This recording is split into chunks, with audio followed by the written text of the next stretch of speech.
আসসালামু আলাইকুম, কেমন আছেন সবাই? শীত এসেছে আর হাঁসের মাংস খাবো না সেটা কি করে হয়?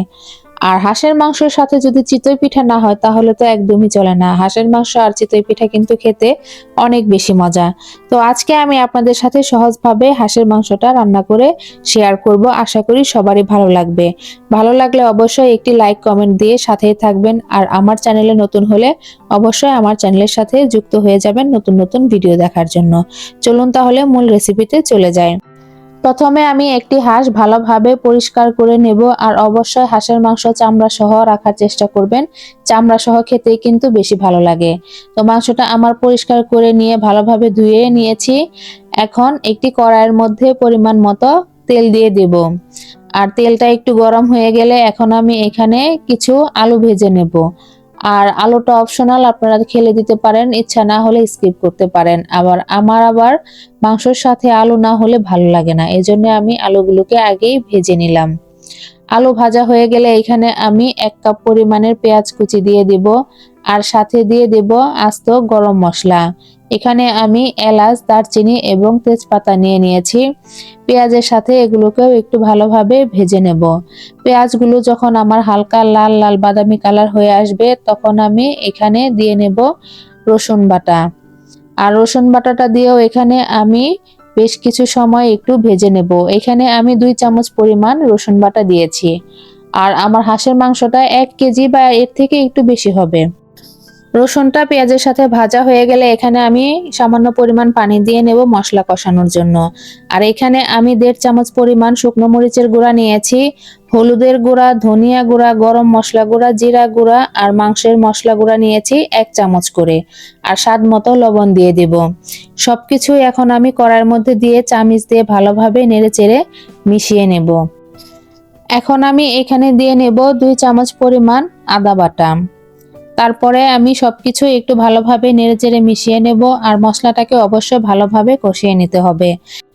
এখন আমি এখানে দিয়ে নেব 1 চামচ পরিমাণ চিলি সস আর 1 চামচ পরিমাণ টমেটো সস। সবকিছু একটু ভালোভাবে মিশিয়ে নেব আর মশলাটাকে ভালোভাবে কষিয়ে নেব। আপনারা বলতে পারেন এখানে তেল কম হয়েছে, আমি তেলের পরিমাণটা একটু কম করে দিয়েছি কারণ হাঁসের চামড়া সহ আমি রান্না করব আর হাঁসের মাংসের মধ্যে প্রচুর পরিমাণ তেল থাকে। তাই আমি এখানে তেলের পরিমাণটা একটু কমিয়ে দিয়েছি। মশলাটা আমার ভালোভাবে কষানো হয়ে গেলে এখন আমি হাঁসের মাংসটা দিয়ে নেব আর উল্টে পাল্টে ভালোভাবে মশলার সাথে মিশিয়ে নেব। মিশিয়ে নেওয়া হয়ে গেলে আমি একটি ঢাকনার সাহায্যে চুলার আঁচ একদম মিডিয়াম টু লো আঁচে রান্না করব। তো মিডিয়াম টু লো আঁচে রান্না করার পর কিছুক্ষণ পর দেখব যে হাঁস থেকে এমনিতেই একটু পানি উঠে আসবে। আর যে কোনো মাংস রান্না করার সময় কিন্তু মাংস থেকে পর্যাপ্ত পরিমাণ পানি চলে আসে।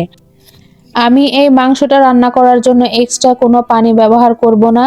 শুধু এই মাংস থেকে যে পানিটা উঠে আসবে ওই পানি দিয়ে হাঁসের মাংসটাকে ভালোভাবে কষিয়ে নেব। আর আমি এই মাংসটা প্রায় 30 থেকে 40 মিনিট পর্যন্ত কষিয়ে নিয়েছি মিডিয়াম টু লো আঁচে। যখন একদম পানিটা শুকিয়ে আসবে তখন এখানে আমি আগে থেকে ভেজে রাখা আলুগুলো দিয়ে দেব। আলুগুলোকে এখন আমি মাংসের সাথে ভালোভাবে নেড়েচেড়ে মিশিয়ে নেব আর ঢাকনা দিয়ে ঢেকে মিডিয়াম আঁচে রান্না করে নেব। আলু দেওয়ার পরও আমি 10 থেকে 15 মিনিটের মতো এরকম মিডিয়াম আঁচে ভালোভাবে কষিয়ে রান্না করে নিয়েছি যাতে আলুগুলো সেদ্ধ হয়। আর আলুগুলো আমি আগেই ভেজে নিয়েছি, পুরান আলু, এজন্য একটু সেদ্ধ হতে সময় লাগে। তো আমি 10 থেকে 15 মিনিট সময় ভালোভাবে কষিয়ে এখন ঝোলের জন্য পানি দিয়ে দিয়েছি। আপনারা যে যেমন ঝোল পছন্দ করেন ওইরকমই ঝোল দিয়ে নেবেন। আর আমি যেহেতু চিতই পিঠা দিয়ে খাবো এই জন্য মাংসটা সামান্য একটু ঝোল রাখবো, একদম ভুনা করব না। তো আমার মাংসটা যখন একদম ঝোলটা ফুটে আসবে আর ঘন হয়ে আসবে তখন আমি চুলাটা বন্ধ করে দেব আর সামান্য পরিমাণ একটু ঝোল রাখবো কারণ এখানে আলু দিয়েছি। আলু দিলে কিন্তু রান্না করার পরেও ঝোলটা অনেকটা টেনে যায়। আর যেহেতু আমি চিতই পিঠা দিয়ে খাবো এই জন্য সামান্য পরিমাণ একটু ঝোল রাখবো। এখন আমি লোহার কড়াইয়ের মধ্যে চিতই পিঠা ভেজে নেব। দেখুন আমার কিন্তু পিঠাগুলো অনেক সুন্দর হয়েছে। আর চিতই পিঠা কিন্তু লোহার কড়াইতে অনেকেই বলে হয় না, আমার পিঠাগুলো কিন্তু অনেক সুন্দর হয়েছে, দেখলেই বুঝতে পারবেন। তো আমি কিন্তু ঝটপট আপনাদেরকে চিতই পিঠা এবং হাঁসের মাংস রান্না করা দেখিয়ে দিলাম। যদি ভালো লেগে থাকে অবশ্যই একটি লাইক কমেন্ট দিয়ে আমার পাশেই থাকবেন। ভালো থাকবেন সবাই, আল্লাহ হাফেজ।